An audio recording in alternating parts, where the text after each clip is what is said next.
야담과 옛날 이야기 시작합니다. 따스한 봄 기운을 깨는 요란한 비명 소리가 들렸습니다. 지붕 위에서 평화롭게 지저귀던 새들도 화들짝 놀라 모두 달아났는데요. 막 문턱을 지나고 들어온 홍영감도 다르지 않았습니다. 깜짝 놀란 홍영감은 부인에게 무슨 일이라도 있는가 싶어 서둘러 방으로 들어갔지요. 홍영감은 눈이 휘둥그레졌습니다. 부인 정씨가 요사스러운 자세로 누워있는 게 아닙니까? 부인, 대체 무슨 일이오? 이불 위에 들어누운 정씨는 감았던 눈을 뜨더니 바로 홍영감에게 달려들었습니다. 정씨가 이런 이상한 행동을 한 이유는 따로 있었습니다. 이 일이 벌어지기 한 달 전, 홍영감은 부인과 함께 장시에 간 적이 있습니다. 바깥일 때문에 정신이 없었던 홍영감이 모처럼 부인과 함께 바람을 쐬러 나왔던 것이죠. 보통 일이 없을 때는 근방에 사는 영감들과 함께 사냥을 나갔었는데요. 이번에는 부인과 시간을 갖기 위해 마음에도 없는 장시에 간 것이었습니다. 시장에는 정씨와 인연을 맺은 영란이라는 여인이 있었는데요. 정씨는 영란이 바깥 향반과 1년 만에 사별했다는 얘기를 듣고 가까워졌습니다. 영란에게 연민을 느낀 것도 있지만 유쾌한 입담을 보이는 그녀에게 조금씩 호감이 생겼죠. 홍영감은 시장을 다니는 일이 지루했지만 영란을 보더니 헛기침을 했습니다. 영란의 아리따운 미모에 숨을 삼키고는 지체 높은 양반처럼 어깨를 으쓱했지요. 영란도 눈치를 챘는지 홍영감의 행동을 보고 몰래 피식하고 웃어버렸습니다. 세 사람은 이후에도 가끔 만나서 시장에서 이야기꽃을 피우고 광대들의 놀이판도 즐겨보곤 했답니다. 그러던 어느 날 홍영감이 놀이판 도중에 뒷간에 간다고 자리를 떴는데요. 돌아오는 길에 예쁜 옷이 보여 한 벌 구입해 오는데 그녀가 앞에 서 있던 겁니다. 그 옷은 저에게 주시렵니까? 영란이 그 요망한 미소를 지어 보였습니다. 홍영감은 부인에게 준다는 말을 하려다 숨을 삼키고 말았지요. 어떻게든 부인에게 준다는 말을 하려고 했지만 입이 떨어지지 않았습니다. 영란은 홍영감의 의중을 이미 파악한 것처럼 보였습니다. 홍영감도 알고 있었지만 그저 영란이 어떻게 하는지 궁금했지요. 마님은 잠시 최영감 댁에 가 계십니다. 최영감 부인과 자수 이야기로 세월 가는 줄 모르고 계시죠. 홍영감은 침을 꿀꺽 삼켰습니다. 영란은 정씨가 한동안 이곳에 나타나지 않을 것이라는 말을 하는 거니까요. 마님 말씀으로는 나리가 바로 집으로 돌아가실 거라고 하더이다. 정말 그러실 겁니까? 글쎄 옳시다. 부인은 어디로 가실 예정이오? 제가 사는 곳은 이 근방이옵니다. 옷이 저에게 딱 맞을 것 같은데 봉황이 될 기회를 주시겠나이까? 홍영감은 씩 웃으며 영란을 따라갔지요. 영란이 사는 곳은 양반댁처럼 대문도 드높고 담벼락도 웅장해 보였습니다. 대문을 열고 들어가니 여종과 머슴이 급히 나왔는데요. 차를 가져오라고 시키더니 급히 시장으로 가서 이것저것 식찬이 될 것들을 사오라고 하는 겁니다. 여종과 머슴이 나가자 집에는 홍영감과 영란만 남았지요. 홍영감은 따뜻한 차를 한 잔 마시며 긴장감을 풀어보았는데요. 갑자기 영란이 일어서더니 그 비단과 같은 옷을 벗는 것이었습니다. 이제 나리께서 주신 옷을 입어봐야겠지요. 홍영감은 눈을 크게 뜨고 영란의 탐스러운 모습을 바라보았습니다. 뒤태부터 머리까지 어찌나 아름다워 보이는지 홍영감은 입술이 마른 것도 모르고 빤히 쳐다보고 있었죠. 나리의 안목이 확실히 다르시군요. 이 옷 덕분에 귀티가 더 흐르는 것 같지 않습니까? 홍영감은 아무 말도 못하고 쳐다만 보고 있었습니다. 이렇게 아리따운 여인 앞에 있는 것만으로도 꿈만 같았죠. 결국 홍영감은 벌떡 일어서더니 영란을 와락 끌어안았습니다. 영란은 깜짝 놀라는 척하면서 홍영감을 뒤로 밀쳤는데요. 사실 이불 위로 살짝 밀쳐서 넘어뜨린 것이랍니다. 홍영감은 기습적으로 쓰러진 것이라서 당황했는데요.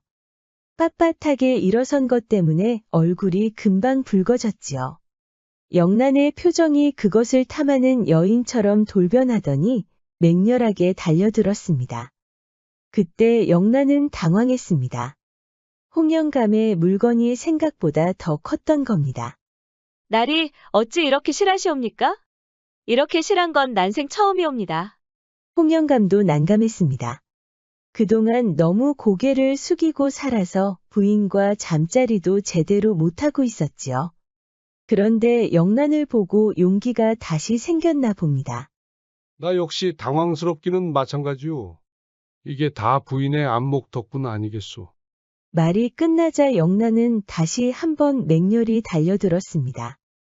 홍영감은 그 찰나의 극락이라는 것을 경험했지요. 영란의 입에서 끈적거리는 소리가 아주 사나워서 홍영감은 외마디 비명을 지를 정도였습니다. 뒤로 아주 넘어가 버린 홍영감은 모든 것을 빨아들이는 그 흡인력에 주체할 수가 없었습니다. 영란이 고개를 들었습니다.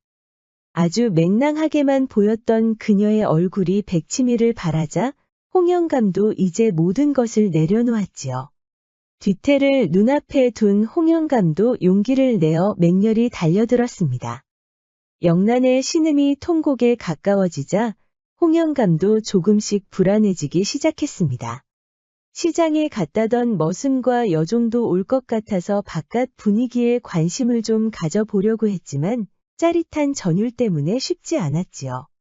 겨우 거사를 마친 두 사람은 땀을 뻘뻘 흘린 채 드러누웠습니다. 다행히 여종과 머슴은 땀이 모두 식은 뒤에야 나타났죠. 사실 영란은 과부가 아니라 한때 잘나가는 기생이었습니다. 정씨 부인과 가까워지면서 기생이라는 말을 도저히 할 수가 없었던 것이었죠. 정씨 부인이 이유도 없이 잘해주니 더 불쌍하게 보이고 싶어 과부라는 거짓말을 했던 겁니다. 영란은 그동안 많이 외로웠다고 합니다. 너무 오랫동안 혼자 살다 보니 정말 마음에 드는 남자가 나타나면 그대로 품에 안길 생각이었다고요. 집으로 돌아온 홍영감은 정씨 부인과 마주치고 화들짝 놀라버렸습니다. 날이 어디를 다녀오시는 겁니까? 홍영감은 기침 한 번 하더니 뒷짐을 지면서 최대한 채통을 지키며 말했지요. 오는 길에 김영감을 만나서 회포 좀 풀고 왔소이다. 부인께서는 최영감 댁에 잘 있다 오셨소이까? 제가 최영감 댁에 가 계신 건 어찌 아셨습니까? 영란이 말하던가요. 자수 이야기로 세월 가는 줄 모르고 논다고 하던데요. 갑자기 정씨 부인의 얼굴이 굳어지니 홍영감도 바짝 긴장했습니다. 아무래도 영란이 그것이 좀 이상하옵니다. 무슨 일인데 그러시오. 저에게는 과부라고 했사온데 주변 이야기를 들어보니 기생이라는 말이 있사옵니다. 아무래도 이제는 가까이 하지 않는 게 좋겠습니다. 홍영감이 기침을 꿀꺽 삼키자 정씨 부인이 이상하게 쳐다보았습니다. 날이 몸이 어디 안 좋으십니까? 안색이 좋지 아니합니다. 아니요. 오랜만에 먼 길을 걸어왔더니 피곤해서 그런 것이오. 염려하지 마시오. 홍영감은 얼굴이 빨개져서 방으로 들어갔습니다. 죄인이 된 것 같아 불안한 모습이었지만 정씨 부인은 홍영감에게 병이 있는 건 아닌지 걱정했지요. 그날 밤 홍영감은 많이 피곤했습니다. 영란에게 모든 힘을 쏟아부었으니 당연하지요. 눕자마자 바로 눈이 스르르 감기는데 갑자기 가슴팍으로 정씨 부인의 손길이 들어오는 겁니다. 날이 오늘 저 때문에 많이 피곤하셨지요. 홍영감은 이미 오래 전부터 정씨 부인과 잠자리를 포기했습니다. 그것이 실하지 않으니 정씨 부인도 만족하지 않았고 홍영감도 흥을 잃어서 점점 고개를 돌리고 자는 일이 많았지요. 그런데 오늘은 무슨 일로 정씨 부인이 먼저 다가오는 겁니다. 정씨 부인은 깜짝 놀랐습니다. 그냥 아무런 기대도 하지 않고 손을 갖다 댄 것뿐인데 무척 딱딱했던 겁니다. 정씨 부인은 놀라서 그 안을 들여다보았는데요. 아니, 이게 무슨 일이옵니까? 이게 어쩌다 이렇게 실해진 것이옵니까? 그거야 당연히 부인의 안목. 아니지, 부인이 그렇게 바라봐주니 그런 것 아니겠소. 그게 무슨 말씀이옵니까? 오늘 많이 피곤하신 게 아니옵니까? 부인이 이렇게 돌봐주니 피곤함이 싹 가신 게 아니겠소. 정씨 부인은 마치 목적한 바를 이룬 사람처럼 환한 미소를 지었습니다. 홍영감도 모처럼 정씨 부인의 손길에 기분이 좋았지요. 그런데 정씨 부인이 갑자기 돌변하는 게 아닙니까? 눈에 힘을 주는 정씨 부인의 얼굴에 홍영감은 화들짝 놀랐지요. 그리고 맹렬히 거기로 달려드는 정씨 부인에 또 한 번 놀랐습니다. 정씨 부인도 그동안 많이 외로웠던 것이었죠. 그동안 영란을 만났던 것도 그 외로움을 달래고 싶었던 것이었습니다. 영란이 과부가 아니라 기생이라는 소문을 들은 뒤로 고민이 많았는데 때마침 홍영감이 큰 선물을 준비할 줄 어떻게 알았겠습니까? 홍영감은 또 한 번 뒤로 넘어갈 정도로 극락을 경험했습니다. 잠자리를 포기한 정씨 부인의 욕정이 이 정도로 대단한 줄 몰랐습니다. 정씨 부인은 다급히 일어서더니 바로 그 실한 곳에 주저앉아 버렸습니다. 홍영감은 당황했지만 모처럼 들떠 보이는 정씨 부인을 보니 괜히 덩달아 기분이 좋았지요. 정씨 부인은 처녀 시절부터 노래와 시를 즐겼는데 지금 보이는 모습은 과격한 여장부였습니다. 정씨 부인도 느꼈는지 천천히 운율을 즐기는 것처럼 우아하게 흔들었습니다. 하루에 2번이나 거사를 치른 홍영감은 다음 날 아침에 코피를 흘리고 말았습니다. 정씨 부인에게 보이지 않으려고 했는데 피를 닦다 보니 안 보일 수가 없었습니다.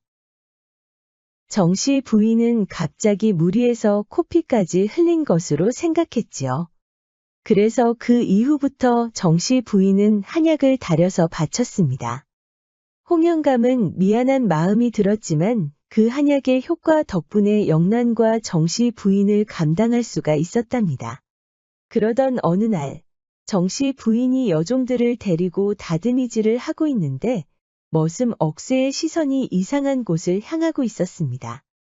여종이나 머슴도 아닌 바로 정씨 부인이었지요. 다듬이질이 끝나자 억새는 조심히 정씨 부인에게 다가왔습니다. 마님, 그동안 송구하였사옵니다. 나리께서 갑자기 땔감 간수를 하라고 그 먼 길로 떠나보내니 마님을 보필하지 못하였사옵니다. 억새야, 이제 네 일만 신경 쓰거라. 그게 무슨 말씀이옵니까, 마님? 이제 너도 네 짝을 찾으라 이 말이다. 갑자기 그게 무슨 말씀이옵니까, 마님? 저에게는 마님뿐이옵니다. 정씨 부인은 깜짝 놀라 주변을 둘러보았습니다. 큰일 날 소리를 하는구나. 너하고 내가 짝이 될 수 있다고 생각하느냐?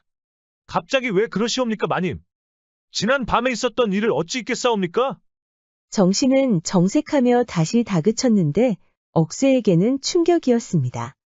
너무나 외로웠던 정씨는 억새와 잠시 눈이 맞아 거사를 한 번 치른 적이 있었던 겁니다. 억새에게는 잊을 수 없는 밤이었기에 그 이후부터 정씨만 눈이 들어왔습니다. 정씨의 이야기는 더 충격이었습니다. 잠자리를 포기했던 홍영감에게 큰 변화가 있었던 겁니다. 그 말을 들은 억새는 한 가지 떠오르는 게 있었습니다. 갑자기 그게 크게 일어섰다면 이유는 딱 한 가지밖에 없다는 것이죠. 정씨는 홍영감이 다른 여인과 만나고 있다는 억새의 말에 더 크게 분노했습니다. 하지만 억새의 말이 계속 머릿속을 맴돌았지요. 정씨는 믿기 힘들었습니다. 그렇게 지체 높은 홍영감이 다른 여인과 만났다는 건 상상도 할 수 없었습니다. 그러던 어느 날 홍영감이 밤중에 갑자기 쓰러져 버렸습니다. 정씨와 거사를 치르는 중에 벌어진 일이라서 조용히 의원을 불러서 병치레를 하고 있었지요. 그런데 배짱 좋게도 영란이 찾아온 겁니다. 여종까지 데리고 나타난 영란은 한야까지 다려왔지요. 정 씨는 기분이 좋을 리가 없었습니다. 자네가 여기까지 무슨 일인가? 나리 병세가 어떤지 보러 왔사옵니다. 자네가 신경 쓸 일이 아니네. 정 씨는 한약이 눈에 들어오니 점점 불쾌해졌습니다. 당장이라도 한약을 도로 가져가라고 하고 싶었지만 보는 눈들이 많았지요. 홍영감이 걱정된다고 찾아오는 공들도 많았고 특히 오랫동안 함께 지내온 종들 때문에라도 체면을 지켜야 했습니다. 그리고 서서히 불길한 예감이 들기 시작했지요. 억슬가 말한 그 여인이 영란이라면 어찌해야 하나 생각하던 찰나에 영란이 손목을 잡는 겁니다. 제가 어찌 나리 때문에 왔겠습니까? 마님이 눈물을 흘리며 걱정할 것을 생각하니 잠이 오지 않았사옵니다. 그래도 절 위로해 주시는 분은 마님 아니었사옵니까? 정 씨는 잠시 영란을 의심했던 자신에게 화가 났습니다. 영란이 이렇게 예쁜 마음을 가지고 있는데 어찌 그런 몹쓸 생각을 하면서 분노를 주체하지 못했을까 하고 자책했지요. 그렇다고 해서 영란과 다시 사이좋게 지낼 마음도 없었습니다. 아무래도 예민해진 것 같다고 느낀 정 씨는 영란이 돌아간 뒤에 홍영감의 건강만 생각했습니다. 다행히 열심히 한약을 먹었더니 금방 나았지요. 건강을 되찾은 홍영감은 한약의 효과 덕분인지 거기가 이전보다 더 잘 서는 것이었습니다. 그런데 홍영감이 바로 만나고 싶은 사람은 정 씨가 아닌 영란이었습니다. 영란의 그 요망한 얼굴이 그리웠던 것이죠. 정 씨에게는 미안한 마음이었지만 도저히 욕정을 잠재울 수가 없었답니다. 결국 홍영감은 정 씨가 잠시 친정에 간 사이에 영란을 찾았습니다. 영란도 홍영감이 그리웠는지 그 요망한 미소를 지으며 지그시 쳐다보는 게 아닙니까? 홍영감은 그동안 쌓여있던 마음을 모두 풀어보였지요. 부인 몰래 다른 여인을 연모하는 게 미안했지만 이것이 다 영란이 다려준 한약 덕분이라고 위로했습니다. 홍영감은 영란이 맹렬히 달려드는 게 좋았답니다. 뜨거운 입김이 하체를 타고 올라오니 얼마나 좋았겠습니까? 게다가 영란의 흡입력에서 오는 그 짜릿함은 도저히 잊을 수가 없었습니다. 그런데 이게 웬일입니까? 한참 영란의 뒤태를 눈앞에 두고 있는데 문이 벌컥 열리는 게 아닙니까? 한참 열이 올라온 두 사람은 문 앞에 서 있는 여인을 보고 기겁했습니다. 바로 정 씨 부인이 서 있는 겁니다. 정 씨가 친정에 가지 않고 홍영감을 몰래 미행했던 겁니다. 병이 나았지만 홍영감의 상태는 더 이상해 보였습니다. 정 씨는 홍영감이 뭔가에 목말라 보이는 것처럼 다급해 보였습니다. 입술도 자주 마르고 허기가 진 모습도 매우 이상했지요.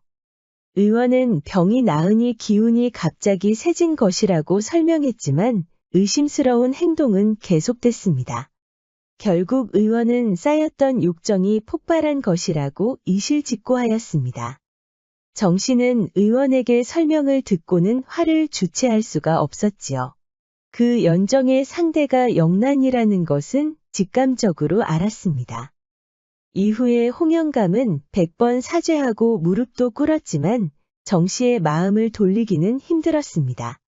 그렇다고 정 씨가 홍영감을 외면할 수도 없었습니다. 과부가 되는 것은 더더욱 싫었지요. 특히 홍영감의 그 큰 것을 어떻게 버릴 수가 있겠습니까? 어느 날 정 씨는 잠자는 중에 홍영감의 가슴을 쓰다듬었습니다. 부인, 나를 용서하는 거요? 어찌 그 일을 용서할 수 있겠나이까? 일이야 어찌 됐든 나리를 그녀에게 보낼 수는 없사옵니다. 정 씨는 독한 얼굴을 하고는 홍영감의 물건을 뒤척이듯이 만지는 것이었습니다. 홍영감이 놀라 옆으로 물러나는데도 정 씨는 멈추지 않았지요. 홍영감은 정 씨가 혼내주는 것으로 오해하고 다시 100번 사죄한다고 했지만 정 씨가 그대로 실한 물건을 꺼내 보였습니다. 그제야 홍영감은 정씨의 의중을 파악하고 정씨의 맹렬한 기세를 받아들였지요. 정씨는 지난번처럼 그대로 홍영감 위에 주저앉아 버렸습니다. 홍영감이 아픈 동안에 가장 참을 수 없었던 것은 영란 때문이 아닌 욕정 때문이었죠. 욕정을 참느라 너무 힘들어서 한 번은 비명까지 질러 모두를 놀라게 했답니다. 이후에도 정씨는 홍영감이 떠나서 영란에게 갈까봐 두려워 여러 번 소리를 질렀습니다. 홍영감은 마지막까지 영란의 곁을 지키며 부부로서의 삶을 살게 되었지요. 백년언약을 아실 겁니다. 젊은 남녀가 부부가 되어 평생 같이 지낼 것을 굳게 다짐하는 언약이지요. 서양에서는 결혼 20주년을 맞아 서로 사기로 된 선물을 주고받는다고 하는데 이를 도혼식이라고 합니다. 40주년에는 서로 모직으로 된 선물을 주고받는 모직혼식이 있다고 하네요. 우리 영상을 시청하시는 여러분들도 부부가 한평생을 같이 살며 함께 즐거워하는 백년동락을 꼭 기억하시어 행복한 삶 이어가시길 바랍니다.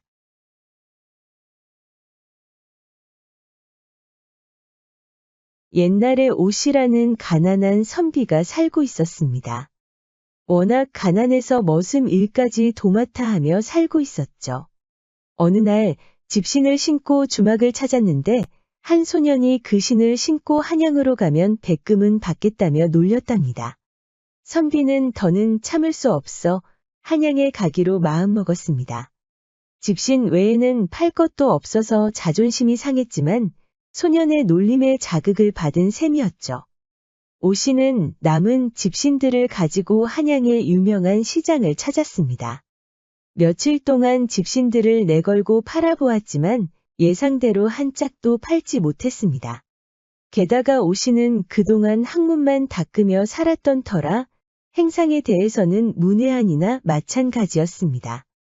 지나가는 사람들은 집신의 터무니없는 가격에 비웃기만 했고 며칠 후부터는 누구도 관심을 주지 않았습니다.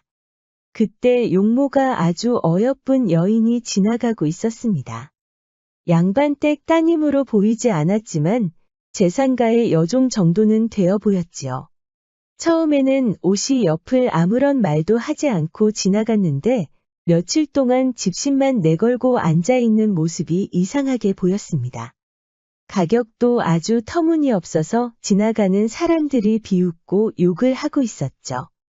그 이상한 광경을 지켜본 지 보름이 지나자 여인이 오씨에게 말을 걸었습니다. 여기 있는 집신들 전부 사겠습니다.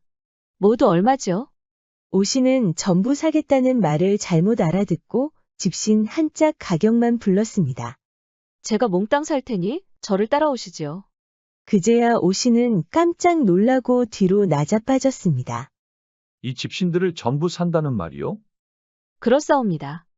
보아하니 한평생 학문만 닦으신 선비님으로 보이는데 갈 곳이 없으신 게 아닌지요? 부끄럽게도 형편이 그렇게 됐소이다. 정말 이 집신들을 전부 산다는 말이요? 제가 비록 여종으로 살아왔으나 거짓은 고하지 않습니다. 어서 따라오시죠. 오씨는 한 달을 넘게 시장에서 자리를 지켰기 때문에 몰골이 말이 아니었습니다. 제대로 된 밥 한 끼도 못 먹어본 지 오래고 따뜻한 물에 목욕조차 한 일도 까마득했지요. 집신들을 짊어지고 따라 들어간 집은 매우 넓고 화려했으며 대문은 꽤 드높았습니다. 여종의 거처인 행랑으로 들어간 오씨는 방에 앉기도 전에 이곳이 자신한테 과분하다는 것을 깨달았습니다. 오씨의 눈치를 살핀 여종은 해맑게 웃으며 편히 앉아있으라고 말했습니다. 이 여인은 그 고을에서 유력 인사로 꼽히는 황씨 일가의 여종, 옥란이었습니다. 집신값은 내일 아침에 드릴 테니 하룻밤 주무시고 가세요. 오씨는 체면을 생각해서 거절하고 싶었지만 대궐 같은 집에 들어와 보니 편히 쉬고 가고 싶은 마음이 굴뚝 같았습니다. 그렇게 말없이 조용히 기다리고 있는데 푸짐한 상이 들어오는 게 아닙니까? 보기만 해도 군침이 흐르는 소고기에 전통주까지 내온 겁니다. 그릇도 정결하고 음식까지 진기하니 오씨는 당장이라도 모두 입안에 넣고 싶었습니다. 그럼 천천히 맛있게 드시고 계십시오. 오씨는 옥난이 나가고 눈치 볼 사람도 없자 급하게 음식을 먹기 시작했습니다. 먼 시골에서 채소나 먹던 사람이었으니 얼마나 맛이 있었겠습니까? 젓가락질 몇 번의 상위의 음식들이 모두 사라졌습니다. 여기에 전통주까지 들어가니 기분이 한결 나아졌습니다. 해가 지자 옥나는 상을 치우고 목욕물까지 받아주었습니다. 오씨는 모처럼 따뜻한 물 안에서 불순하고 속된 때를 모두 벗겨냈습니다. 몸이 아주 깨끗해지자 오씨의 신수도 훨씬 번듯해졌죠. 목욕을 끝내고 행랑으로 돌아온 오씨는 몸이 나른해지자 졸음이 오기 시작했습니다. 이제 잠을 자려고 이불을 펴고 있는데 옥난이 들어오는 겁니다. 자고로 귀한 손님을 받으면 딸을 내어준다고 하였사옵니다. 그리하여 이렇게 침소에 들었사옵니다. 오씨는 눈이 휘둥그레졌죠. 하얀 소복을 입고 들어온 옥난의 자태에 넋이 나간 겁니다. 제가 어찌 그런 일을 감히 바라겠습니까? 오씨는 침을 삼키느라 목이 메었습니다. 말이 헛나오니 얼굴이 금방 홍당무가 되었지요. 옥난은 아랑곳하지 않고 방으로 들어왔습니다. 문을 닫을 때는 오씨가 딸꾹질까지 했는데요. 옥난의 손길은 금세 오씨의 어깨를 거쳐 턱선을 부드럽게 어루만졌습니다. 오씨는 딱딱하게 일어선 자신에게 놀라고 있었습니다. 그동안 가난에 찌들어 여색이라는 건 꿈도 못 꾸었죠. 이런 날이 올 줄 오씨가 어떻게 알았겠습니까? 오씨는 혹시 이 모든 게 꿈이 아닐까 하고 볼을 꼬집어 보기도 했습니다. 그 모습을 지켜본 옥난은 우아하게 웃더니 점점 그 손길이 하체로 향하는 것입니다. 도드라진 그곳에 손길이 도달하니 짜릿한 기분이 전신을 흔들었습니다. 오씨는 온몸이 뜨겁게 달아올랐다는 것도 모르고 거칠게 숨을 몰아쉬었지요. 옥난의 손이 그것에 스치자 거의 쓰러지듯 숨이 넘어갔습니다. 선비님도 참 이렇게 부끄러움이 많으셔서 어찌 큰일을 하시겠습니까? 말이 끝나자 옥난의 손이 더 과격해지는 게 아닙니까?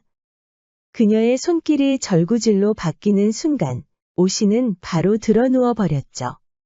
그러자 옥난은 마치 기다렸다는 듯이 오씨의 바지를 벗겼습니다.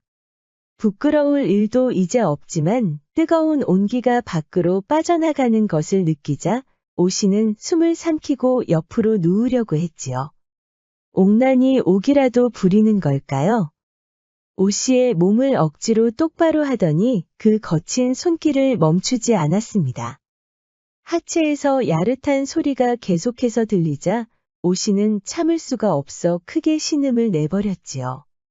절정에 다다르는 순간에 옥난은 그 거친 손을 멈추더니 바로 위에 올라타는 겁니다. 오씨는 옥난의 근엄한 표정이 이상했지만 그녀의 묵직한 하체를 그대로 받아들였지요. 그제야 제대로 된 절구질이 시작되자 오씨는 이불을 꽉 쥐면서 절규에 가까운 신음을 토해냈습니다. 그렇게 뜨거운 밤을 보낸 오씨는 아침에 일어나서도 이게 생시인가 하고 믿어지지 않았습니다. 곱게 차려 입은 옥난이 방으로 들어왔습니다.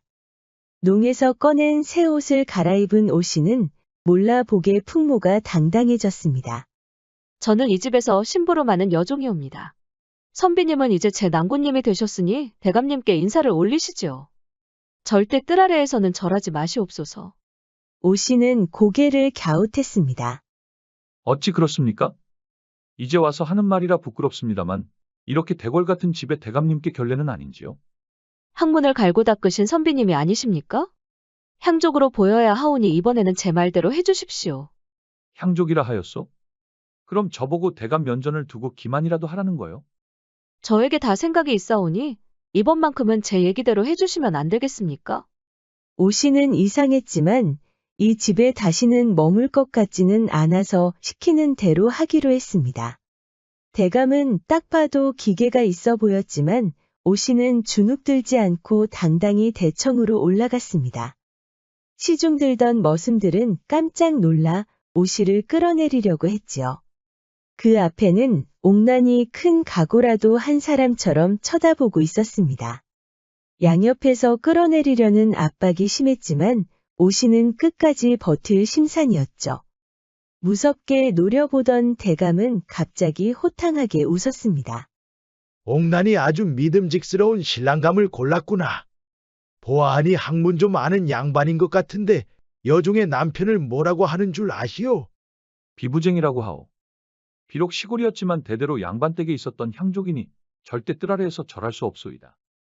조마조마하게 지켜보던 옥난이 그제야 안심하듯 웃으며 고개를 끄덕였습니다. 오씨는 어차피 가난뱅이라서 이렇게 죽든 저렇게 죽든 상관없었습니다. 어젯밤 그 황홀한 경험을 했던 터라 더는 여한도 없었지요. 예상외로 대감은 크게 만족하고 손뼉까지 쳤습니다. 믿기기 힘들었지만 오씨는 그날 이후에 행랑살이를 하게 되었습니다. 진짜 옥난의 신랑이 되었던 것이죠. 다행인지 불행인지 모르겠지만 오씨는 옥난과 한 방을 쓴다는 것에 위로를 받았습니다. 그런데 옥난은 아침부터 다급한 표정으로 다가와 이렇게 말하는 겁니다. 서방님은 그동안 책만 읽으셨기에 돈이 어떻게 굴러가는지 모르시겠지요. 오씨는 피식 웃었습니다. 집신 내걸고 있던 저를 이미 오랫동안 지켜보지 않았습니까? 옥난은 대꾸하지 않고 큰 돈을 손에 쥐어주었습니다. 이게 무엇이오? 이 돈을 가지고 나가서 다 쓰고 오시지요. 대관절 그게 무슨 말이오? 이 많은 돈을 그냥 쓰고 오라는 거요? 서방님은 그동안 책만 읽으셔서 돈을 어떻게 쓰는지도 모르시지 않습니까? 이참에 제대로 쓰고 오시지요. 오씨는 그저 부인과 화목하게 지내고 싶었는데 옥난은 그럴 마음이 없어 보였습니다. 뭔지 모르겠지만 옥난에게는 따로 목적이 있는 것 같았습니다. 어쩔 수 없이 오씨는 옥난이 준 돈을 가지고 시장에 나가 보았습니다. 막상 돈을 써보려고 했지만 정말 막막했지요. 주점에서 밥 한 끼 먹은 것 외에는 특별히 돈을 쓸 곳이 없었습니다. 결국 오씨는 옥난이 준 돈의 절반도 쓰지 못하고 돌아왔습니다. 막상 돈을 쓰려고 하니 정말 깜깜하더이다. 부인 말대로 지금까지 책만 읽고 살았더니 이렇게 되었구려. 서방님, 벌써 잊으셨습니까? 서방님처럼 행상에도 문외 아닌 사람들이 많지 않았습니까? 생각해보니 오씨 외에도 비슷한 차림의 사람들이 있었습니다. 당시 오씨는 제 살 길도 찾기 바빠서 말도 걸어보지 못했지요. 옥난은 놀랍게도 그 사람들의 물건을 모두 사주라는 것이었습니다. 오씨는 이해할 수 없었지만 그 사람들도 딱한 건 인정할 수밖에 없었죠. 오씨는 남은 돈을 가지고 시장으로 가서 그 사람들이 팔고 있는 물건들을 모두 사주었습니다. 오씨가 한 사람에게 물건을 사면 다른 비슷한 형편의 사람들이 몰려들었습니다. 제대로 장사를 하는 사람들이 보기에 정말 부질없어 보였지요. 그런데 그렇게 사람들이 몰려들고 나니 주변에 인심 좋은 한량들과 가깝게 지낼 수 있었습니다. 오씨가 술과 고기를 사주면서 기분을 내보니 어느새 모두가 좋은 동료들이 됐던 것이죠. 이어 가난한 집에서 공부를 하며 지내는 선비들도 오씨가 주는 돈으로 붓과 먹을 살 수 있었습니다. 그렇게 며칠이 지나고 나니 시장을 중심으로 오씨가 요즘 사람 같지 않다는 말이 떠돌았습니다. 그렇게 수만 전을 써버러니 이제는 옥난이 활쏘기를 익히라는 겁니다. 그동안 학문에만 전념하느라 몸이 그리 건강하지 못했지요. 오씨는 옥난이 시키는 대로 매일 말을 타며 활쏘기를 했습니다. 평생 글 공부만 하던 오씨가 처음부터 활을 잘 쏠 리가 없었습니다. 그러자 여러 한량들이 먼저 다가와 함께 궁수를 연마하도록 도왔습니다. 시간이 지나자 오씨는 무쇠로 만든 철전이라는 화살이나 대나무로 만든 삼전 등을 모두 멀리 쏠 수 있었습니다. 그렇게 오씨가 건장해지자 이번에는 행상 얘기가 나왔습니다. 몸이 건강해져서 옥난과 잠자리도 자신 있었지만 행상은 정말 자신이 없었습니다. 물건을 사고 파는 일은 정말 소질이 없었다고 믿는 겁니다. 옥난은 또 돈을 쥐어주면서 지방 고을을 가리키며 대출을 최대한 많이 사오라고 시켰습니다. 오씨는 옥난이 알려준 고을로 가서 대출을 사려고 했는데 다른 지방에는 흉년이 들어서 수많은 사람들이 힘들어하고 있었죠. 대출을 짊어지고 지나가는 오씨는 그 사람들이 딱해서 돈 몇 푼을 주고 왔습니다. 옥난은 오히려 그 말을 듣고 적선은 좋은 일이라면서 오씨를 칭찬했습니다. 이번에는 다른 지방 고을로 가라더니 최대한 면화를 사오라는 겁니다. 오씨는 그제야 옥난의 생각을 알 수 있었습니다. 앞서 구입한 대추도 매우 귀한 지방이 있고 면화도 따로 필요한 지방이 있었던 것이죠. 이번에는 오씨가 아무런 대꾸도 하지 않고 시익 웃으며 출발했습니다. 이제 적선하는 것이 자연스러워진 오씨는 이제 어디를 가도 대접받는 인사가 되었지요. 오씨는 어느 주막에 들러 술과 고기를 즐겼다가 출발 시간을 늦게 잡았습니다. 어쩔 수 없이 금방 등불이 반짝이는 곳에 머물렀는데 가난한 노부부가 살고 있었습니다. 노부부는 깊은 산골까지 찾아온 오씨를 희한하게 쳐다봤습니다. 오씨는 밥상을 차리는 노부부의 접대가 좋아서 오면서 구입한 옷가지들을 건네주었습니다. 그러자 노부부는 무척 기뻐하며 백배 살해했습니다. 오씨는 이제 적선의 즐거움을 알게 됐는데요. 지난 힘들었던 시간도 떠오르니 감개무량한 것이죠. 그때 노부부가 차려온 상 위에 인삼이 보였습니다. 이 나물은 어디서 가져온 것입니까? 노부부가 말하길 가까운 곳에 인삼밭이 있어서 매번 캔다는 겁니다. 오씨는 놀라서 캐놓은 인삼들이 있냐고 물었습니다.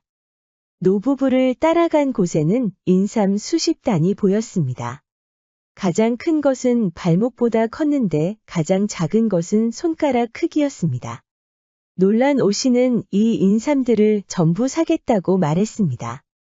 산골 깊숙한 곳에 이런 인삼밭이 있는지 꿈에도 몰랐지요.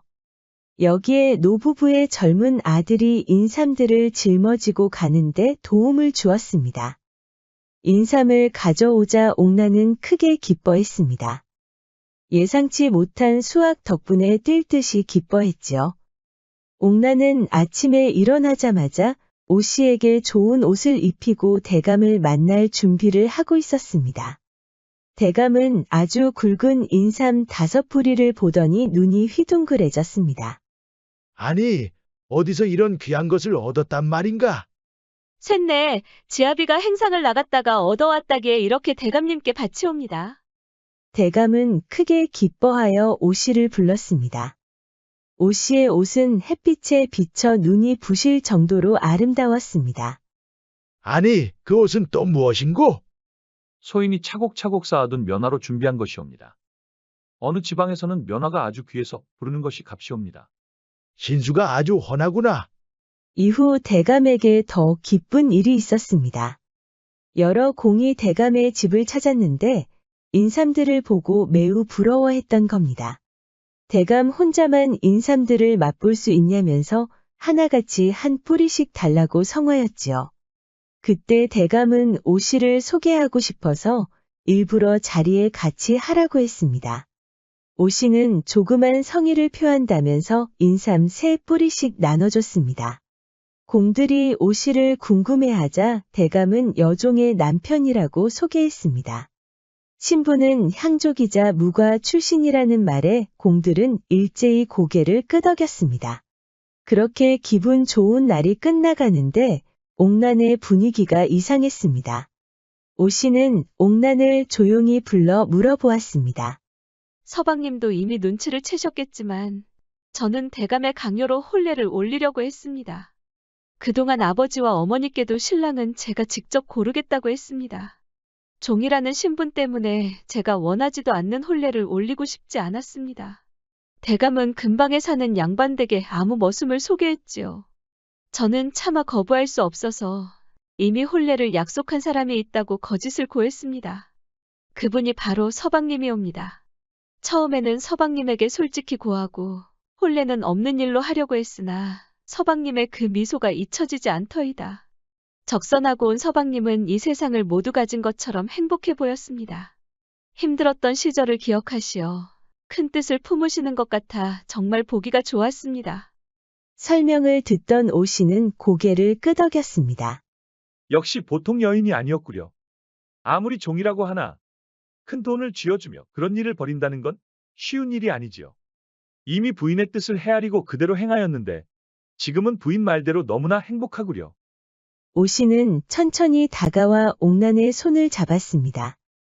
처음 만났던 그 잠자리는 위선이었으나 지금은 달랐습니다. 이제는 서로 사랑의 눈길을 주고받았지요. 적선여경이라는 옛말이 있습니다. 착한 일을 많이 하면 경사스럽고 복된 일이 자손에게까지 미친다는 뜻입니다. 주역의 문헌전에 따르면 재앙이라는 것도 하루아침에 생기는 것이 아니라 평상시에 한 일이 조금씩 싹이 트면서 벌어진다고 합니다. 아주 사소한 행위들도 자식들이 부모를 보고 배우게 되지요. 선행뿐만 아니라 악행 등도 누적이 되면서 후대에도 큰 영향을 끼치는 것입니다. 우리 영상을 시청하시는 여러분들도 부전자전을 꼭 기억하시어 행복한 삶 이어가시길 바랍니다.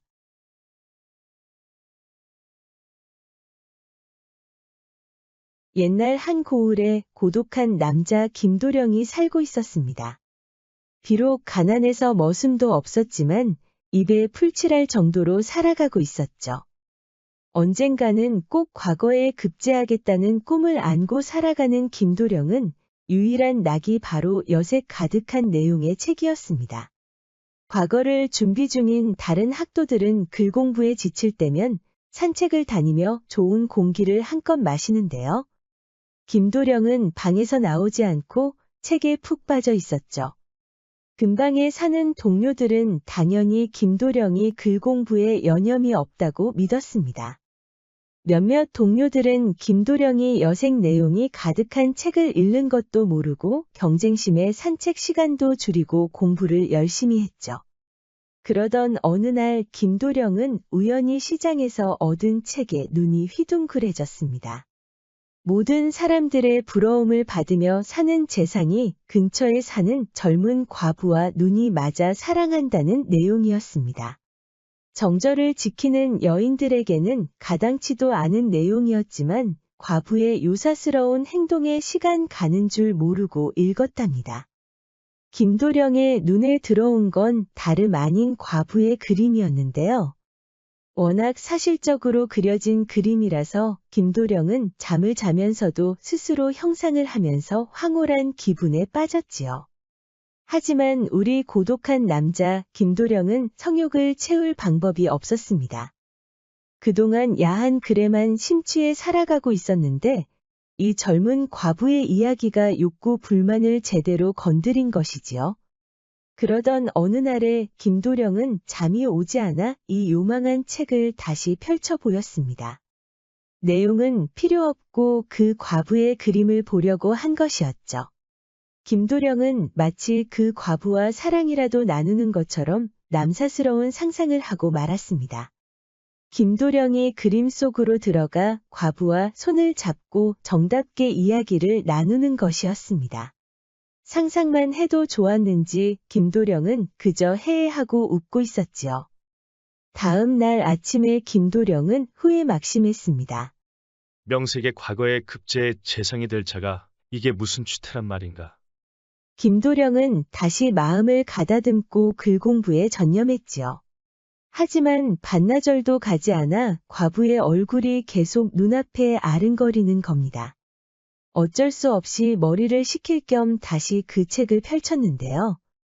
다시 한번 그림 속으로 들어가 마치 과부가 자신을 보고 미소라도 띈 것처럼 또 해해하고 웃고 있었지요.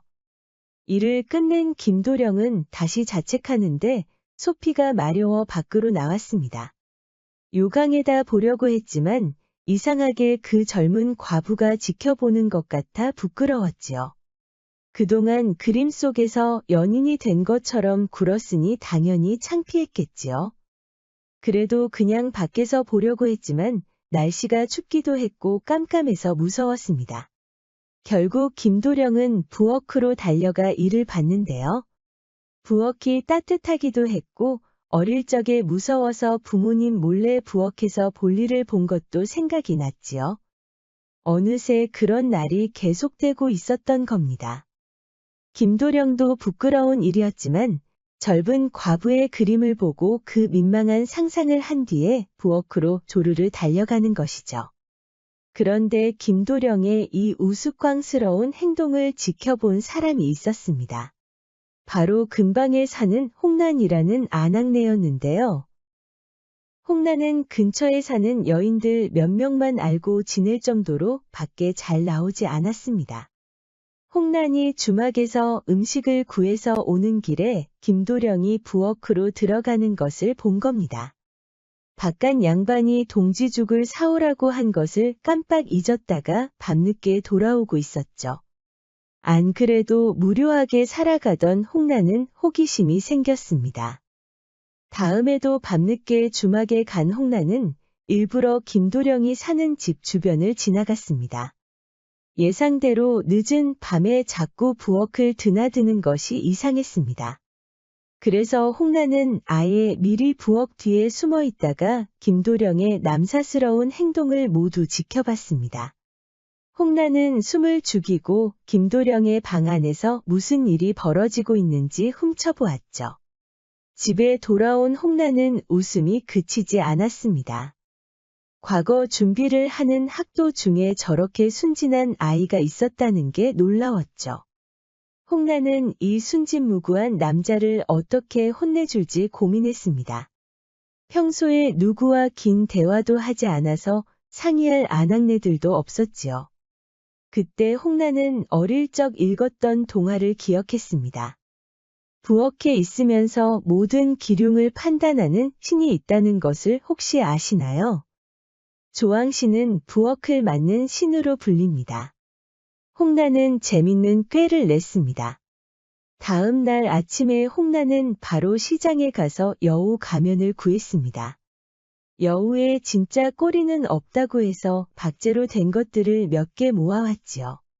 홍란은 김도령이 부엌에 가는 시간에 맞춰 여우 가면을 쓰고 옷도 두툼하게 입고 밖을 나섰습니다.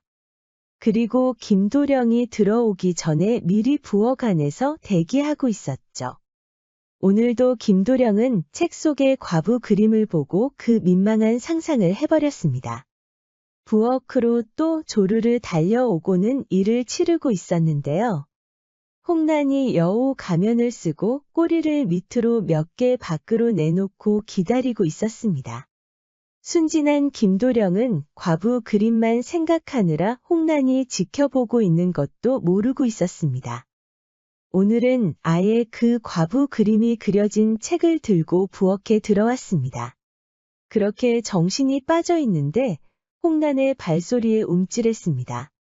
그렇게 홍란의 존재를 뒤늦게 알게 된 김도령은 혼비백산에서 입을 다물지 못하고 있었죠. 다른 사람이라면 겨우 진정한 다음에 홍란을 향해 누군데 부엌에 멀뚱히 서 있느냐고 물었을 겁니다.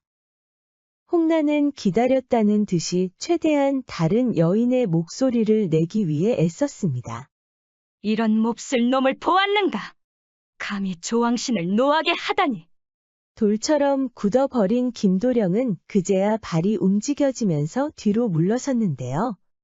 조왕신이라는 말을 듣고도 김도령은 아무런 말도 하지 않았습니다.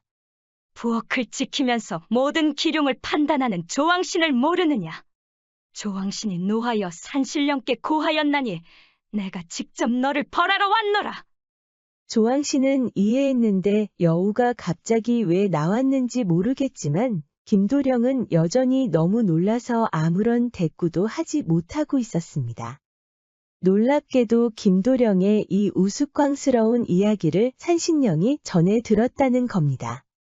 부엌에다 자꾸 그 짓을 한다는 이야기를 들은 산신령이 구미호를 보내서 벌한다는 뜻이었죠.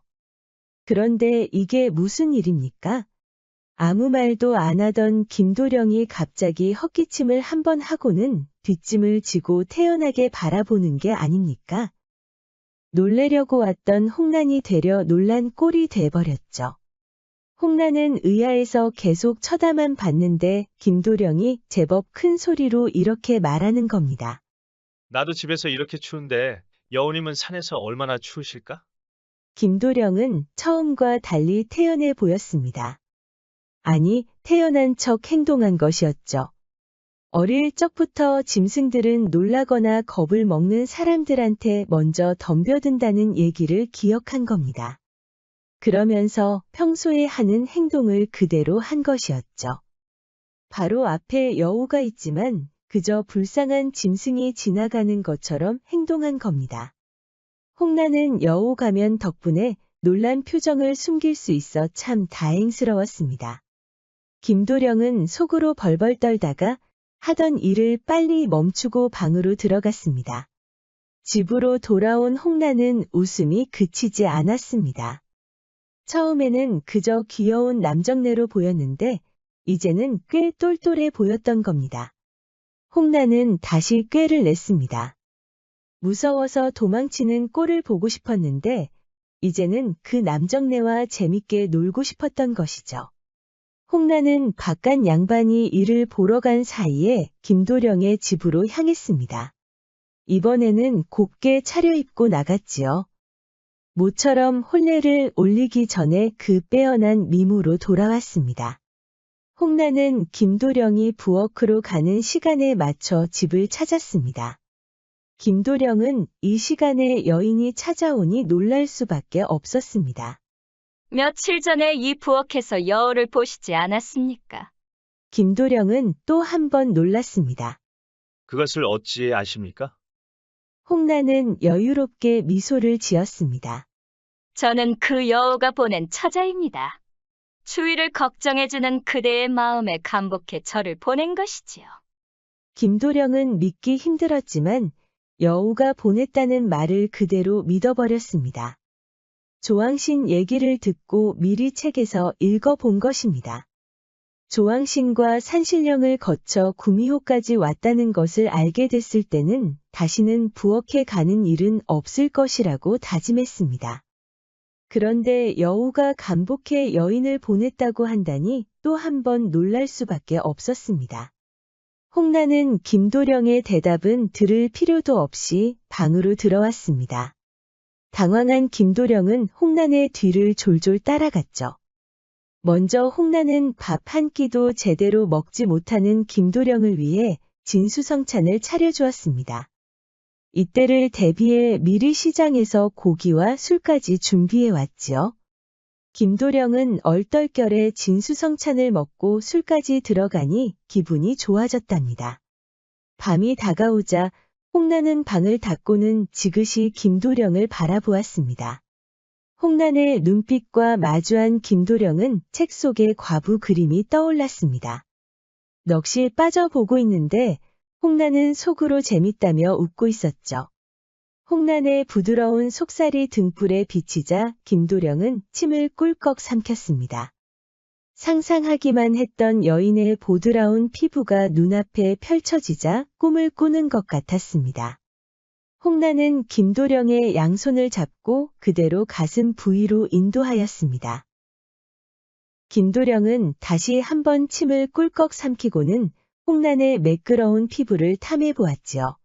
손끝으로 느껴지는 언덕 사이가 왜 이렇게 탐스러울까요? 김도령은 너무 좋아서 홍란의 가슴을 와라 가나버렸습니다. 충동적이었지만 김도령은 그냥 꿈을 꾸는 것이라고 믿었죠. 김도령이 얼굴을 파묻고 비비듯이 훑어버리자 홍란도 모처럼 젊은 사내의 입김에 황홀한 기분에 빠졌습니다. 야릇한 소리가 가슴 부위에서 한참 들리고 있을 때도 김도령과 홍란은 이대로 시간이 멈추길 바랐습니다. 김도령을 멈출 수가 없었습니다. 아무래도 홍란의 언덕 사이를 떠날 생각이 없어 보였습니다. 이제 그 야릇한 소리는 홍란의 언덕을 타고 앵두 같은 입술로 건너왔습니다. 홍란의 새빨간 입술이 크게 떨리고 있자 김도령은 주저하지 않고 더 애처롭게 하소연하기 시작했습니다. 언덕에서 흐느끼는 소리가 들리자 홍란은 천천히 문을 열고 기다리고 있었습니다.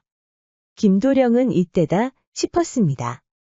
마치 홍란이 주는 마지막 기회로 여겼던 겁니다. 김도령의 물건은 이미 준비라도 한 것처럼 빳빳해져서 홍란을 위협하고 있었지요. 그런데 홍란은 갑자기 생각이 바뀌었나 봅니다. 활짝 열린 문은 어디로 가고 홍란의 앵두 같은 입술이 저돌적으로 쳐들어온 것이죠. 여우가 보낸 고결한 여인이라는 건 이제 없었습니다.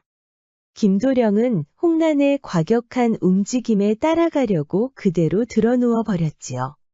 이제 그 야릇한 소리는 홍란의 입술에서 신명나게 춤을 추고 있었습니다. 그렇다고 홍란은 지칠 아낙네가 아니었습니다. 바깥 양반과 논지 너무 오래되었지만 여전히 육체에서 흘러나오는 온기는 전혀 식지 않았습니다. 홍란은 김도령의 눈빛을 피하지 않으면서 그대로 누웠지요. 뜨거운 온천이 김도령을 기다리고 있었습니다. 그렇게 온천의 유속이 휘황찬란하게 높아지고 있을 때 홍란은 조금 더 라는 소리를 내기 시작했습니다. 온천이 더 뜨거워지길 바라는 것이지요. 홍란도 그렇지만 김도령도 불가능은 아니라고 믿었습니다. 이렇게 된 바에야 온천이 모두 마를 정도로 뜨거워지길 바랐습니다. 온몸을 땀으로 적시고 있을 때도 홍란은 멈추지 말라고 큰 소리를 쳤습니다. 김도령은 속으로 옳거니 하면서 빳빳해진 물건이 처음으로 고마웠답니다. 아무리 그래도 김도령은 사람이었습니다. 역시 여우가 보낸 여인이라서 그런지 정말 대단하다는 생각뿐이었습니다. 김도령도 뜨거운 욕정을 모두 풀어낼 작정이었지만 이제 하체의 힘이 점점 떨어지고 있었지요. 홍란은 멈추지 말라면서 김도령의 허리를 묵직하게 감싸 안았습니다. 김도령은 1000리라도 달린 사람처럼 헥헥거리고 있었는데 홍란의 입에서 환희에 가까운 웃음소리가 흘러나왔습니다. 김도령은 처음으로 홍란에게 놀라고 있었는데 허리를 감싸는 다리는 여전히 튼실했지요. 결국 김도령은 멈추지 않고 홍란의 뜨거운 온천에 머물고 있었습니다. 그렇게 밤을 샌 두 사람은 세상 모르고 잠을 자고 있었습니다. 뜨거운 욕정을 엿듣고 있던 사람이 있었는데요. 바로 김도령의 친구 석도령이었습니다. 석도령은 낯뜨거운 신음 소리에 놀라서 김도령 집에서 떠나지 않고 지켜보고 있었습니다. 홍란이 떠나자 석도령은 기다렸다는 듯이 김도령의 방으로 들어갔습니다. 무슨 일이 벌어졌는지 대충 짐작할 수 있었죠. 내가 다 알고 있으니 숨기지 말고 모두 말하게. 저 여인은 대체 누구인가? 홍란이 얼굴을 가리고 나간 탓에 석도령은 그녀가 누구인지 도통 알 수가 없었습니다. 김도령은 끝까지 숨기려고 했죠. 지금까지 방 안에서 여색 가득한 내용의 책을 읽었다는 것을 말할 수가 없었던 겁니다. 하지만 가장 친한 친구가 계속 재촉하니 말을 안 할 수가 없었습니다. 결국 김도령은 밤에 아무도 드나들지 않을 때 석도령을 불렀습니다. 사실 이 책이 발단이 되었다네. 책을 받아든 석도령은 놀람과 동시에 화가 났죠. 그동안 경쟁심에 글공부를 열심히 한 자신이 억울했던 겁니다. 그 뒤이야기도 믿을 수가 없었습니다. 조왕씨는 들어봤지만 산신령이 여우를 보냈다는 건 아무리 생각해도 이상했던 겁니다. 김도령은 결국 홍란과의 대화를 석도령이 엿듣도록 했습니다. 그렇게 석도령은 조왕신의 존재까지 믿어버린 것이지요. 석도령도 밤만 되면 외로운 남자였습니다. 과거 급제를 위해 열심히 공부했지만 한번 드러난 욕정을 어떻게 잠재우기가 힘들었습니다. 그래서 석도령도 김도령이 한 것처럼 과부가 그려진 그림의 책을 구해서 부엌으로 조르르 달려가 그 민망한 상상을 하게 됐습니다. 자기가 생각해도 참 낯뜨거운 일이었지만 여우가 보낸 그 여인이 머릿속에서 떠나지 않았지요. 그렇게 며칠을 부엌에 가서 그 짓을 하였지만 통 소식이 없었습니다. 오늘은 여우님이 나타나실까 하고 기대감에 가보았지만 여전히 아무런 일도 일어나지 않았습니다. 그러던 어느 날 김도령이 말한 그 여우가 실제로 나타났습니다. 석도령은 들뜬 기분으로 여우와 마주했는데요. 막상 여우를 보니 겁이 났지만 김도령이 한 것처럼 그대로 실천했습니다. 나도 집에서 이렇게 추운데 여우님은 산에서 얼마나 추우실까? 김도령이 한 것처럼 헛기침 한 번 하고 뒷짐까지 지고 말이지요. 여우는 고개를 갸웃하고는 석도령의 요상한 행동을 계속 지켜보고 있었는데요.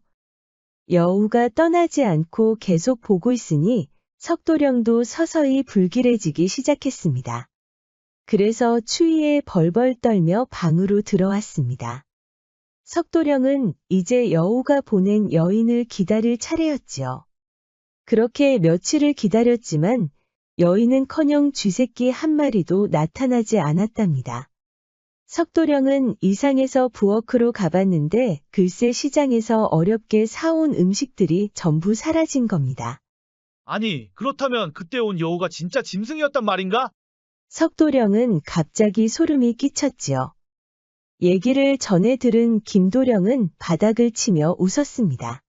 그래도 자네를 해치지 않은 게 천만다행이구먼 그래. 내가 그런 말을 했던 건 짐승을 보고 놀라거나 무서워하면 먼저 달려들기 때문이었네. 자네가 목숨을 부지한 것만으로도 다행으로 여기게. 그래도 석도령은 억울했습니다. 홍나는 그날 이후로도 얼굴을 가린 채 김도령의 집을 가끔 찾아왔습니다. 홍난을 미행한 석도령은 그녀가 여우가 보낸 여인이 아니라 근방에 사는 안악내라는 것을 알게 되었지요. 진실을 알게 된 김도령도 이제는 홍난과의 만남을 그만두고 글 공부에 전념했습니다. 산마태수라는 옛말이 있습니다. 세 마리의 말을 타고 오는 수령이라는 뜻으로 재물에 욕심이 없는 깨끗한 관리를 말합니다. 조선 중종 때 청백리라는 이름을 떨친 송음의 고사에서 나온 말입니다. 당시 대부분의 지방관은 8필까지 하는 말들을 데리고 부를 과시했지만 송음은 항상 3필의 말만 데리고 다니며 검소하게 행차했다고 합니다. 재물을 탐하지 않는 청렴한 관리로 백성들에게 존경을 받아 산마태수라고 불렸던 겁니다. 김도령은 잠시 여색 가득한 내용의 책에 빠져 있었지만 뒤늦게 자신의 과오를 인정한 점은 높이 사야 할 겁니다. 석도령 역시 전화위복으로 여기고 더 나은 지방관이 될 수도 있지요. 우리 영상을 시청하시는 여러분들도 재물에 대한 욕심 없이 깨끗한 관리인 청백리를 꼭 기억하시어 행복한 살 이어가시길 바랍니다. 구독과 좋아요, 알림 설정 부탁드립니다.